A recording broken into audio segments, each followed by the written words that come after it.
Too much GH. Shout out to your fans and everybody who is watching Too Much GH.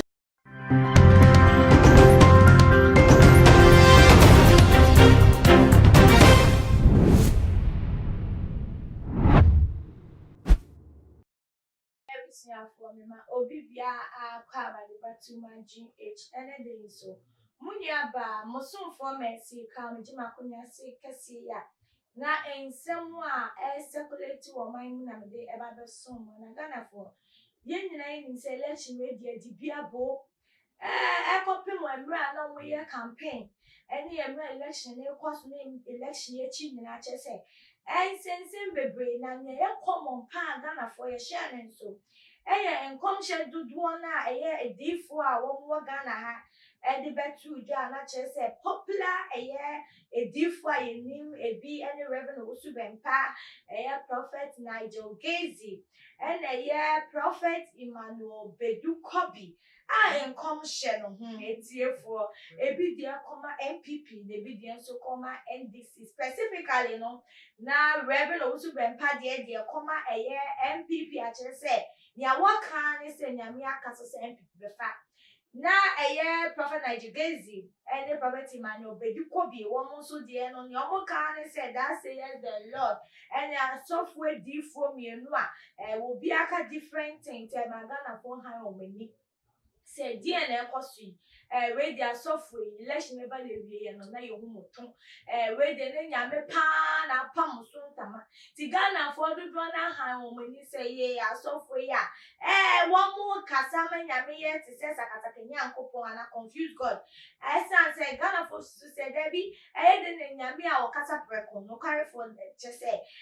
wo beka chire wo difo we no beka b chire difo e ma Ghana for say debi we die bibi wo mu na ne etue mu bia no so election e wie be ba declaration be ba no ene be nwa sofo a wo wani be wu essence of commission mu ni betu dwa no na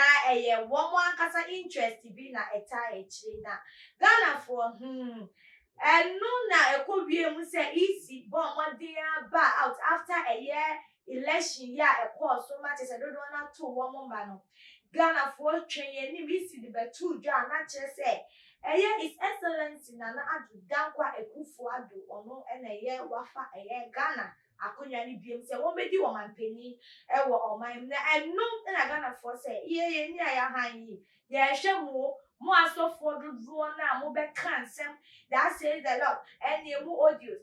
just latter part ne kra ni nemu no we die na akoso mo meyi mo ho anu na etiefo Ghana for start kasa ho kasa edifo ye ni mo no ebi ba out na che say o manu yi a wo de ba ye ani say se wusi obi a den ya obeka wasem wusi obi a che say ohun asem fa ho pa na obi a wo se unsen no oni mu ho time enti na che say odifo ba ko se mo de betu jo ba se Ghana for no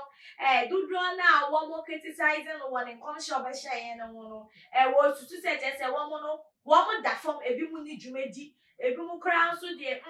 ye kan wo mo ke bi mo ye nchiri kra ma yiwe na enu koda nchebe na manfo nso hwe ye prophet Emmanuel Bedu Kobi enim se ene wo no so de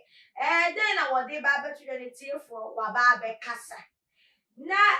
dudu na twen nsem wo de ba ye no mo say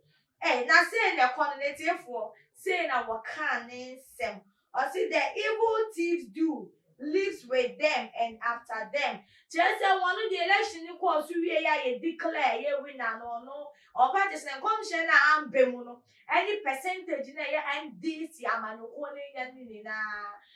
na just kululu abem katasheshe pro ye fraud ebi tuemu na enu nti na mo tutu se ne commission no ambemu na enu na Ghana for say there bi o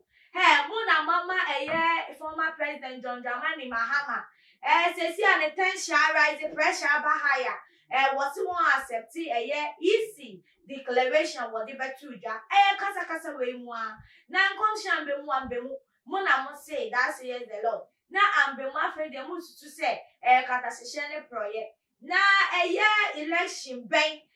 na transparent imposi election ya course so then you Ghana for blast papa mo pipe nini na ne say denti omo share prophet like guys ni ma hwe ne o beka entumi anka asempapa bi anto mutim na prophet Bedu Kobi nsu bebie na the evil that thieves do least after them sir Ghana for almost ready munjai mo be ka asempapa bi a kire Ghana for mo fan betu dwana Ghana for ntem ase say ne mo kikan yi de Ghana for say wo mo ntem ase nkom hye na ambemu esan so mo susu say mo interest na wo NDC aban ni mu na mo pese anka mo buta mo pese be mu ne sanka NDC aban no emfa akonya no nanso anko pie mu dan so esan se nyame le si ni na we de munja nya mo ye te se nya mo fiansa mo be ye blame game be blame easy blame enkrofo dodo na Ghana for de kaso nsem ni beto jana sa mo nti ase dia wo mo beka akopem se wo be pe papa bi aba beto ja ama na etie for hwe se ne nsem we beto to wa ene wadwen kire to your comment section wo efa emayen afi won subscribe ya to one more na this ajuma se ne be ya edomane boy live streaming discussions interviews bi so once ebetumi akabina wetumi akire wadi na fe so wo like share the mayene den so muni aba mosumfo mercy cow and me think it an beto ma apono so papa mu na wadwen kire no se ne am si kan no bomode an neja na ha emre be ma me kwan na mde mo si dasne ye besan Asia makwa mu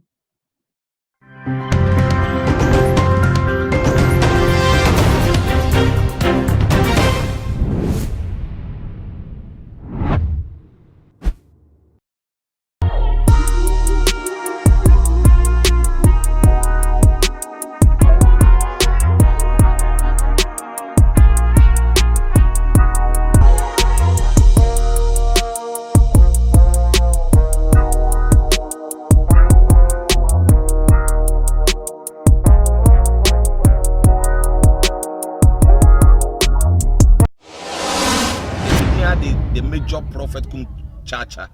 on say me catch was say bomoden na hwe too much gh on say me kan ye nye ne bone pa ne kase ye pe wo wiase ya asondin ti na adam wo hu nyame ye no nyam no wo hu ne ma bi a wo hwehwe e wo other place ne ade cat won na bomoden na be hwe too much gh be hwe na subscribe bomoden o be hwe pe na wa ye subscribe o subscribe na subscribe na o subscribe a na wo benya ne ma papa a wo pe ahwe nyame hira na ewura